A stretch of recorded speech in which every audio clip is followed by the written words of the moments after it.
कहानी की शुरुआत होती है एक ग्रुप एक्सप्लोरर की टीम से जो साउथ अटलांटिक ओशन के बीच में होते हैं। उस शिप पर डेविड नाम का एक वेदर ऑफिसर था जो मौसम का हाल बताता है। वो लोग एक ऐसे आइलैंड की तरफ जा रहे थे जो समंदर के बीचों बीच मौजूद था। सरकार ने डेविड को वहाँ इसलिए भेजा था ताकि वो उस आइलैंड के बदलते मौसम का ऑब्जर्वेशन कर सके। डेविड को लगभग 1 साल तक वहाँ रुकना था मौसम का डेटा कलेक्ट करने के लिए। पूरा साल मौसम का डेटा कलेक्ट करने के बाद फिर उसे वापस लौट आना था। डेविड को साल भर का खाना और जरूरत का सारा सामान दे दिया गया था। कई दिन के सफर के बाद आखिरकार वो आइलैंड तक पहुंच गए। वो लोग बोट की मदद से उस आइलैंड पर उतरे। ये आइलैंड पूरी तरह से वीरान था, जहां एक परिंदा भी दिखाई नहीं दे रहा था। उस आइलैंड पर एक लाइट हाउस और एक छोटा सा घर था जहां डेविड को रहना था, क्योंकि इससे पहले भी एक रॉबर्ट नाम का वेदर ऑफिसर यहाँ रहता था, लेकिन अब उसकी ड्यूटी का वक्त खत्म हो चुका था। उसने 1 साल तक अकेले उस आइलैंड पर रहकर मौसम का डेटा कलेक्ट किया। अब उसकी जगह डेविड यहाँ पूरा साल मौसम का डेटा कलेक्ट करने के लिए रहेगा और वो पुराना ऑफिसर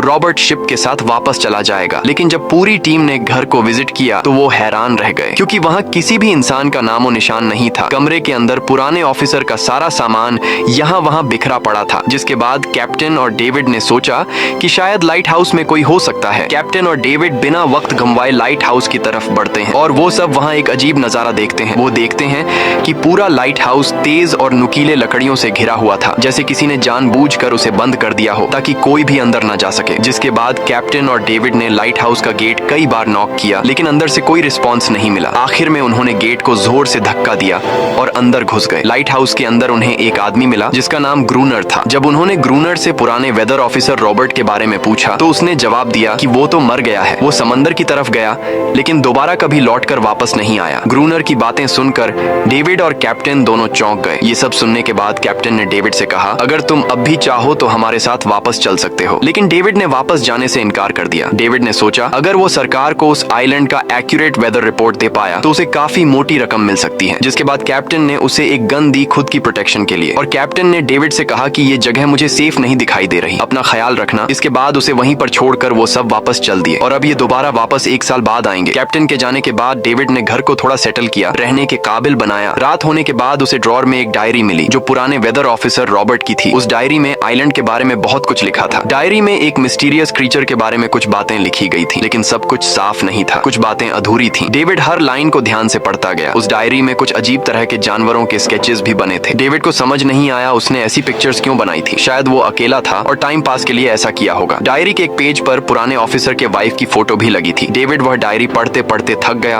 और धीरे धीरे उसकी आंख लग गई। अगली सुबह डेविड ने मौसम का डेटा कलेक्ट करना शुरू कर दिया, लेकिन समंदर के पास पहुंचते ही उसके कदम रुक गए। उसने देखा कि चट्टानों के बीच कुछ पत्थर अजीब तरीके से सजाए गए हैं और उनके बीच शेल्स रखे थे अजीब से पैटर्न में। डेविड ने सोचा शायद ये सब ग्रूनर ने किया है। वो ये सोचकर दोबारा अपने काम में लग गया। काम के दौरान जब उसने दूरबीन से लाइट हाउस की तरफ देखा तो उसे ग्रूनर के साथ एक और इंसान भी दिखाई दिया, लेकिन पलक झपकते ही वो गायब हो गया। डेविड ने दोबारा उसे देखने की कोशिश की, लेकिन फिर उसे लगा कि ये उसका वहम है। रात को डेविड अपने काम में बिजी था, तभी दरवाजे पर नॉक हुआ। उसे लगा कि शायद ये ग्रूनर है। डेविड ने उसका नाम पुकारा, लेकिन कोई जवाब नहीं मिला। हाथ में लैंप लेकर जैसे ही डेविड दरवाजे की तरफ बढ़ा तो उसके कानों में कुछ अजीब सी आवाजें गूंजने लगीं, जो किसी इंसान की बिल्कुल भी नहीं थी।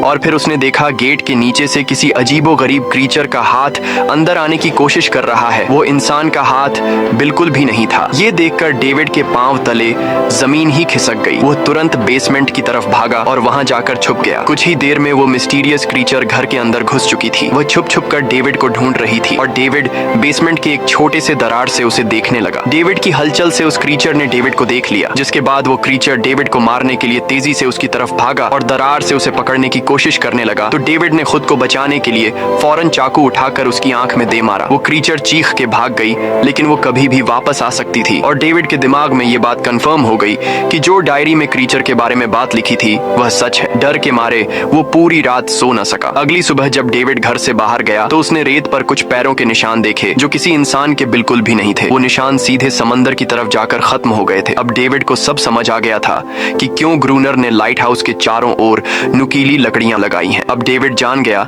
कि अगर मैं इस घर में रहूंगा तो वो क्रीचर मुझे कभी भी मार सकते हैं। डर के मारे डेविड लाइट हाउस की तरफ दौड़ता है और ग्रूनर को चिल्लाकर कहता है, गेट खोलो, मुझे अंदर आना है। लेकिन ग्रूनर उसे अंदर नहीं आने देता और कहता है, तुझे शिप के साथ लौट जाना चाहिए था। डेविड निराश होकर वापस लौटता है, क्योंकि ग्रूनर उसे लाइट हाउस के करीब भी नहीं नहीं देखना चाहता था। वो उसके ऊपर पानी गिराकर उसे दूर जाने को कहता है। अब उसे खुद ही कुछ करना होगा। उसने घर की हर एक विंडो को लकड़ी से बंद कर दिया, चारों तरफ नुकीली लकड़ियों से घेरा बनाया और गेट के बाहर पुराने कागज और किताबें रखी। फिर उन पर तेल छिड़क दिया ताकि अगर वो क्रीचर वापस आए तो उसे आग से डराकर भगाया जा सके। लेकिन एक बात थी जो डेविड अब तक नहीं जानता था और ये बात उसे आज रात पता चलने वाली थी। खुशकिस्मती से उसे घर के अंदर एक पुराना बॉक्स मिला। उस बॉक्स में एक गन थी और बहुत सारी बुलेट्स। ये देखकर उसे जिंदा रहने की थोड़ी सी उम्मीद मिली। जैसे जैसे सूरज ढलने लगा, डेविड के दिल में डर बढ़ने लगा। कुछ ही देर में चारों तरफ रात का अंधेरा छा गया। डेविड गन हाथ में लिए घर के एक कोने में चुपचाप बैठा था। उसकी दिल की धड़कनें तेज थीं। तभी एक अजीब आवाज सुनाई दी और जब डेविड ने खिड़की से छुपकर समंदर की तरफ देखा तो जैसे उसके पैरों के नीचे से जमीन ही खिसक गई। उसने देखा कि सिर्फ एक नहीं बल्कि पानी में से कई सारी वही अजीबोगरीब क्रीचर्स उसकी तरफ बढ़ रही हैं। कुछ ही देर में वो सब इकट्ठा होकर कमरे का गेट तोड़ने की कोशिश करने लगे। डेविड ने तुरंत गोलियां चलानी शुरू की, जिनमें से कुछ क्रीचर्स गिरकर मर गए। डेविड को लगा कि गोली की आवाज सुनने के बाद वो डरकर भाग जाएंगे, लेकिन अपने साथियों को मरता हुआ देखकर वो और भी ज्यादा गुस्सा हो गए। तब डेविड प्लान बी अपनाते हुए गेट के बाहर रखे कागजों और पुरानी किताबों को आग लगा देता है। आग देखकर वो क्रीचर्स डर के मारे वापस समंदर में लौट गए, लेकिन अब वही आग डेविड के घर तक पहुंच चुकी थी। घर के दरवाजे ने आग पकड़ ली और धीरे धीरे फैलने लगी, क्योंकि पूरा घर लकड़ी का बना हुआ था। डेविड ने तुरंत एक चादर में खुद को लपेटकर अपनी जान बचाई और बाहर निकलकर लाइट हाउस के पास एक बड़े पत्थर के पीछे छुप गया। क्रीचर्स को शूट करते वक्त डेविड के हाथ में काफी गहरी चोट भी आई। तभी अचानक तेज बारिश शुरू हो गई। आग धीरे धीरे बुझने लगी, लेकिन पूरी रात की बारिश के बाद भी सुबह तक डेविड अपना घर नहीं बचा पाया। पूरा घर जलकर लगभग राख हो चुका था। अब अगर डेविड को जिंदा रहना है तो उसे लाइट हाउस में पनाह लेनी होगी। उसने अपनी राइफल उठाई और लाइट हाउस के पास के पत्थरों के बीच छुप गया और इंतजार करने लगा कि कब ग्रूनर पानी भरने आएगा। जब ग्रूनर पानी भरने के लिए लाइट हाउस से बाहर निकला तो डेविड उसके पीछे पीछे चल दिया, लेकिन तभी अचानक एक अजीब सा क्रीचर जो ग्रूनर के पास ही था उसने डेविड पर हमला कर दिया। लेकिन किसी तरह करके डेविड ने उसे काबू कर लिया। वो क्रीचर ग्रूनर का रक्षक था। जब वह उसे शूट करने वाला था तो ग्रूनर ने तुरंत डेविड को रोका और कहा, रुक जाओ, ये मेरा पालतू है। डेविड ने गोली नहीं चलाई और मौके का फायदा उठाते हुए उसने ग्रूनर के साथ एक शर्त रखी, अगर इस क्रीचर को जिंदा रखना है तो मुझे लाइट हाउस में रहने दिया जाए, नहीं तो मैं इसे मार दूंगा। जिसके बाद ग्रूनर ने हाँ कर दी, क्योंकि डेविड के पास ढेर सारा खाना और गन पाउडर था। शाम होने से पहले दोनों बचा हुआ खाना लेकर लाइट हाउस लौट आए और वो दोनों आराम से सो गए। अगली सुबह वो क्रीचर चुपचाप डेविड का हाथ चाट रहा था। जब डेविड नींद से जागा तो उसने देखा कि इस क्रीचर के चाटने की वजह से उसका हाथ पूरी तरह से ठीक हो चुका है। ये सब देखकर डेविड हैरान हुआ। डेविड अब क्रोनर से इस क्रीचर के बारे में और जानना चाहता था और फिर ये सब दुनिया के सामने लाना चाहता था, क्योंकि ये किसी जादू से कम नहीं था। डेविड ने सोचा, अगर इस क्रीचर का राज दुनिया के सामने हम लाते हैं तो डेविड और क्रोनर दोनों बहुत सारा पैसा और नाम कमा लेंगे। लेकिन क्रोनर को ये सब नहीं चाहिए था। वो इस आइलैंड से कहीं नहीं जाना चाहता था। क्रोनर का अब इस दुनिया में कोई नहीं बचा था। उसके लिए ये आइलैंड परफेक्ट था, जहाँ वो अपने आप को एक किंग समझता था और अपनी मर्जी का मालिक। इसी वजह से उसने आइलैंड के कई हिस्सों में लिख दिया था, क्रोनर यहाँ का बादशाह है। लेकिन डेविड को ये समझ नहीं आ रहा था कि ये अजीब सी क्रीचर क्रोनर की फालतू कैसे बनी। तो क्रोनर ने बताया कि एक बार क्रोनर ने उसकी जान बचाई थी। वो गलती से उसके फिशिंग नेट में फंस गई थी। तब ये क्रीचर छोटी थी और उस दिन के बाद से वो क्रोनर के साथ ही रह गई। उसकी हर बात माननी शुरू कर दी। लेकिन क्रोनर एक सख्त इंसान था। वो इस क्रीचर के साथ बहुत बुरा बर्ताव करता था। क्रोनर हर दिन इस क्रीचर के साथ फिजिकल रिलेशन रखता था। क्रोनर ने बताया कि एक बार इस क्रीचर ने मुझ पर हमला भी किया था और उसके बदले में क्रोनर ने उसे ऐसी सजा दी कि उस सजा के बाद वो क्रीचर अपने आप को क्रोनर की गुलाम समझने लगी। और आप सब भी समझ गए होंगे कि हर रात वो क्रीचर समुद्र से बाहर क्यों आते हैं। वो सभी इसलिए आते हैं ताकि अपने साथी को क्रोनर से छुड़वाकर वापस ले जाए। लेकिन क्रोनर ऐसा नहीं होने देता। वो क्रीचर्स दिन के उजाले में अटैक नहीं कर सकते, क्योंकि सूरज की रोशनी उनकी स्किन जला देती है। डेविड अब यहाँ और नहीं रहना चाहता था। वो किसी तरह से आइलैंड से अपनी जान छुड़ाना चाहता था। खैर, शाम होने लगी और क्रोनर ने उससे कहा, गन लेकर रेडी हो जाओ, क्योंकि वो क्रीचर्स कभी भी हमला कर सकते हैं। वो लाइट हाउस की लाइट ऑन करने के लिए तैयार हो गए और कुछ ही देर में समुद्र से बड़ी संख्या में क्रीचर्स निकलकर बाहर आ गए। वो लाइट हाउस की तरफ बढ़ते जा रहे थे। क्रोनर उन पर लगातार फायर करता जा रहा था, लेकिन डेविड पूरी तरह से डर गया था। वो लाइट हाउस के अंदर की तरफ आने लगा। क्रोनर के बार बार कहने के बावजूद वो बस एक कोने में चुपचाप बैठा रहा और कुछ ही देर में डेविड बेहोश हो गया। क्रोनर पूरी रात अकेला इन क्रीचर्स से लड़ता रहा। अगली सुबह क्रोनर ने गुस्से में डेविड के मुंह पर पानी डालकर उसे उठाया और कहा, अगर तुम्हें जिंदा रहना है तो इनकी जान लेनी होगी, नहीं तो तुम्हें लाइट हाउस से निकाल दिया जाएगा और तुम्हें मेरी हर बात माननी होगी। रोजाना पानी भर कर लाना, लाइट हाउस के छोटे बड़े काम करना और रात को मेरे साथ गार्ड ड्यूटी भी करनी होगी। अब डेविड के पास दूसरा कोई ऑप्शन नहीं था। इसी वजह से ये सब करना उसकी मजबूरी बन गया। डेविड अब क्रोनर की हर बात मानने लगा। लेकिन एक चीज थी जो उसे बिल्कुल भी पसंद नहीं नहीं आई वो ये थी कि हर रोज उस फीमेल क्रीचर को अलग अलग तरीकों से फिजिकली टॉर्चर करना। रात होती है, दोनों फिर से गार्ड ड्यूटी के लिए तैयार हो जाते हैं और एक बार फिर वो क्रीचर समुद्र से निकलकर बाहर आते हैं। लेकिन आज डेविड को डर नहीं लग रहा था। उसने क्रीचर पर फायरिंग शुरू की, मगर आज क्रोनर कुछ भी नहीं कर रहा था। वो डेविड को बाहर छोड़कर लाइट हाउस का गेट बंद कर देता है और खुद चुपचाप अंदर बैठ जाता है ताकि डेविड खुद सीख सके कि इन क्रीचर्स से कैसे लड़ा जाता है। इसी तरह डेविड को लड़ते लड़ते वो रात कट जाती है और सुबह हो जाती है। सुबह क्रोनर ने देखा कि डेविड लाइट हाउस के गेट के बाहर खून में लथपथ बैठा था। अब उसने सीख लिया था कि इन क्रीचर्स से कैसे लड़ना है। इसी तरह समय गुजरता गया, रातों को इन क्रीचर्स से लड़ते हुए और दिन भर क्रोनर के लाइट हाउस के काम संभालते हुए। ये आइलैंड अब उसके लिए एक बंद घर जैसा हो गया था। वो हर वक्त सोचता रहता था कि कब ये जगह छोड़कर आजादी की सांस लेगा। समय के साथ साथ डेविड का उस फीमेल क्रीचर के साथ एक अजीब सी दोस्ती बन गई थी। डेविड को उसके लिए अब बुरा लगने लगा था। अब उसे समझ आया कि अपने लोगों को छोड़कर अकेला रहना कितना मुश्किल होता है। शायद वो क्रीचर भी कुछ ऐसा ही महसूस करती थी। डेविड ने उस क्रीचर को एक नाम भी दिया, अनारियस। इसी तरह से दिन गुजरते गए और फिर एक दिन उन्होंने देखा कि इन क्रीचर्स के अटैक्स धीरे धीरे कम हो रहे हैं। डेविड सोचता है शायद सर्दियों में वो कहीं और चले जाते हैं या फिर शायद उन्हें समझ आ गया था कि इन दोनों से लड़कर कुछ हासिल नहीं होगा। लेकिन क्रोनर ने उससे कहा कि ऐसा बिल्कुल नहीं है, वो फिर से अटैक करेंगे। अब वो अपनी संख्या बढ़ा रहे हैं। कुछ और दिन ऐसे ही गुजर गए। एक रात डिनर के बाद क्रोनर और डेविड ने टाइम पास के लिए चेस खेलना शुरू किया। लेकिन यहीं पर क्रोनर से एक बड़ी गलती हो गई। वो दोनों खेल में इतने उलझ गए कि लाइट हाउस की लाइट्स ऑन करना ही भूल गए। अंधेरे का फायदा उठाकर क्रीचर्स ने उन पर अटैक कर दिया। डेविड ने देखा कि क्रीचर्स की संख्या इतनी ज्यादा थी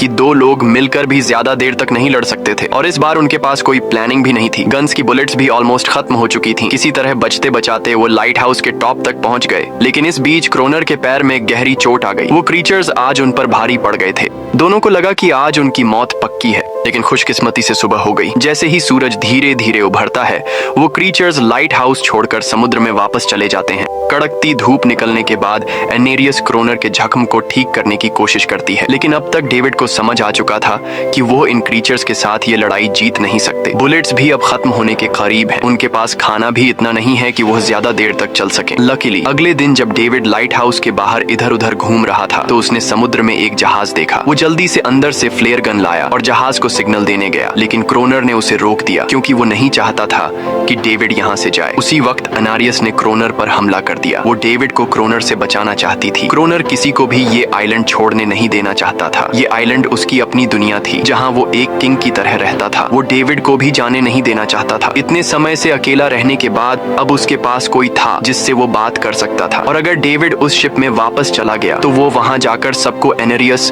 और उनके बारे में बता देगा। इसलिए अब डेविड यहाँ से नहीं जा सकता। धीरे धीरे वो शिप डेविड की आंखों के सामने समुद्र में गायब हो गई। अब उसके पास कुछ भी करने को नहीं था। कुछ और दिन ऐसे ही बीत गए। क्रोनर अब भी डेविड और अनारियस दोनों के साथ बुरा बर्ताव कर रहा था। लेकिन अनारियस को वो खास तौर पर मारता था जो डेविड को बिल्कुल पसंद नहीं था। एक दिन डेविड ने अनारियस को एक छोटी टॉय बोट गिफ्ट में दी जो उसने किसी मछली की हड्डी से बनाई थी। लेकिन जब अनारियस ने उस बोट को देखा तो वो डेविड को आइलैंड के एक ऐसे कोने में ले गई जहाँ सचमुच एक असली बोट रखी थी। जब डेविड ने इस बोट के बारे में क्रोनर से पूछा तो उसने कहा हाँ, उसे पहले से पता था कि आइलैंड के इस हिस्से में एक बोट है। क्रोनर कहता है कि कुछ लोग इस आइलैंड तक बोट के जरिए अपनी जान बचाने आए थे, लेकिन सुबह होने से पहले उनमें से कोई भी जिंदा नहीं बचा। सबको इन क्रीचर्स ने मार दिया। वो सब शिप में गोला बारूद ले जा रहे थे, लेकिन समुद्र में आए तूफान की वजह से उनका शिप इसी आइलैंड के पास डूब गया। ये सब सुनते ही डेविड के दिमाग में एक आइडिया आया। उनके पास एक डाइविंग सूट जैसा कुछ था। डेविड ने कहा कि अगर हम दोनों में से कोई उस सूट को पहनकर